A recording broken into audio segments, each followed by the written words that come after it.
Assalamualaikum warahmatullahi wabarakatuh.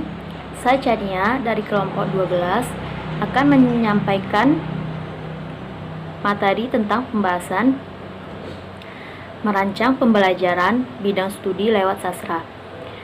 Di sini saya membuka dua sesi. Yang pertama, penyampaian pembahasan tentang materi, lalu yang kedua, menjawab pertanyaan dari audiens.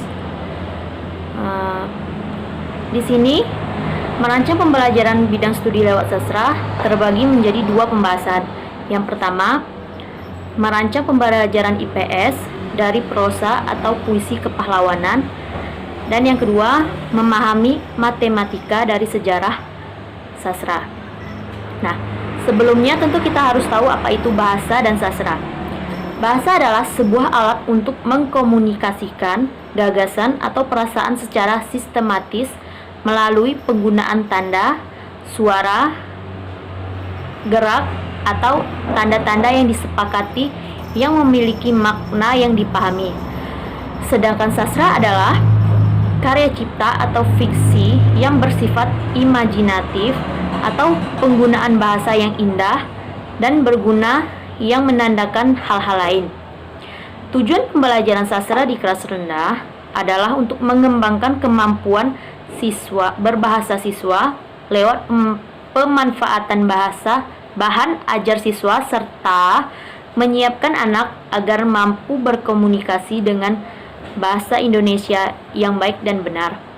Sedangkan pembelajaran di kelas bertujuan untuk mengembangkan bahasa sastra anak dan mengembangkan pengetahuan anak tentang macam-macam sastra.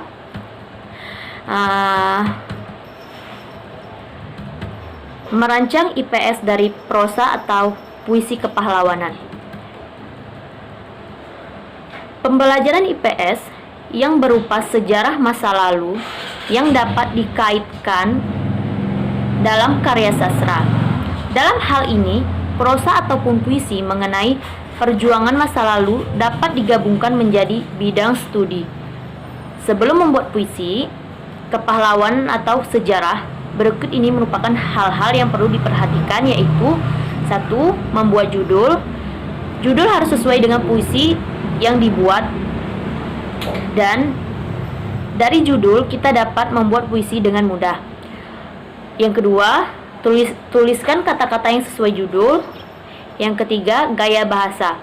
Dalam menulis puisi, gaya bahasa yang dipakai harus sesuai dengan judul puisi yang dengan kata-kata sederhana tapi bermakna mendalam.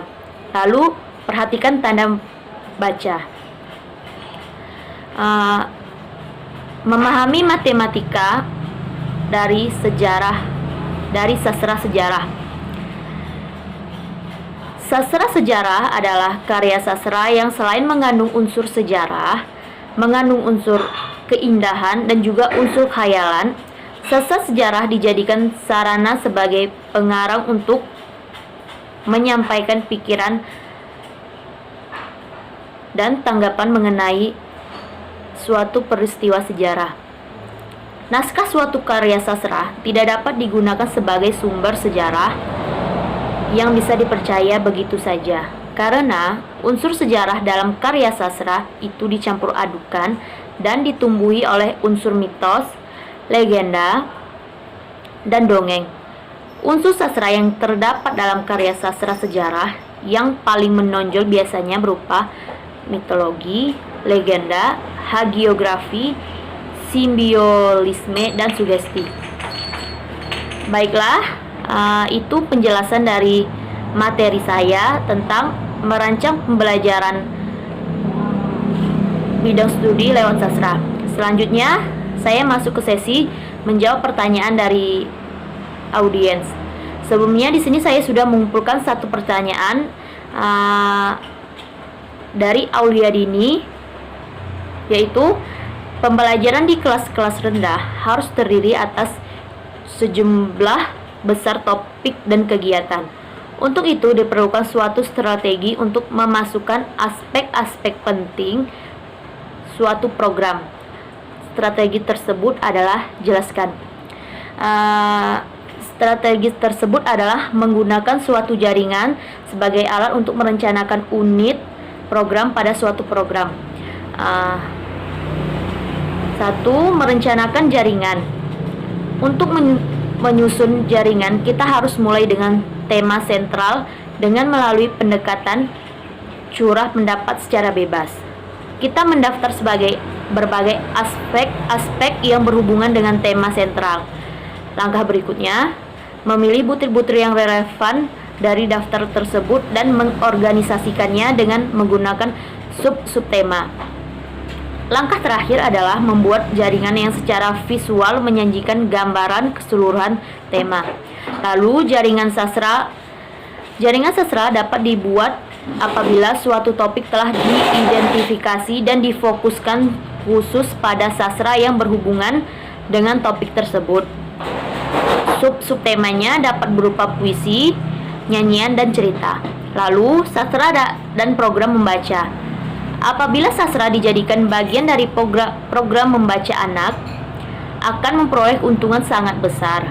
Keuntungan yang terbesar adalah bahwa karya sastra yang baik dan sesuai bagi anak dapat menumbuhkan kecintaan membaca. Seringkali anak mulanya tidak senang membaca, kemudian menjadi asik membaca karya sastra dan menemukan sastra sebagai bacaan yang menyenangkan. Karya sastra yang baik berupa model penggunaan bahasa lisan atau tulisan yang baik. Baiklah, sekian dari pembahasan materi saya tentang merancang pembelajaran bidang studi lewat sastra dan menjawab pertanyaan dari audiens. Terima kasih.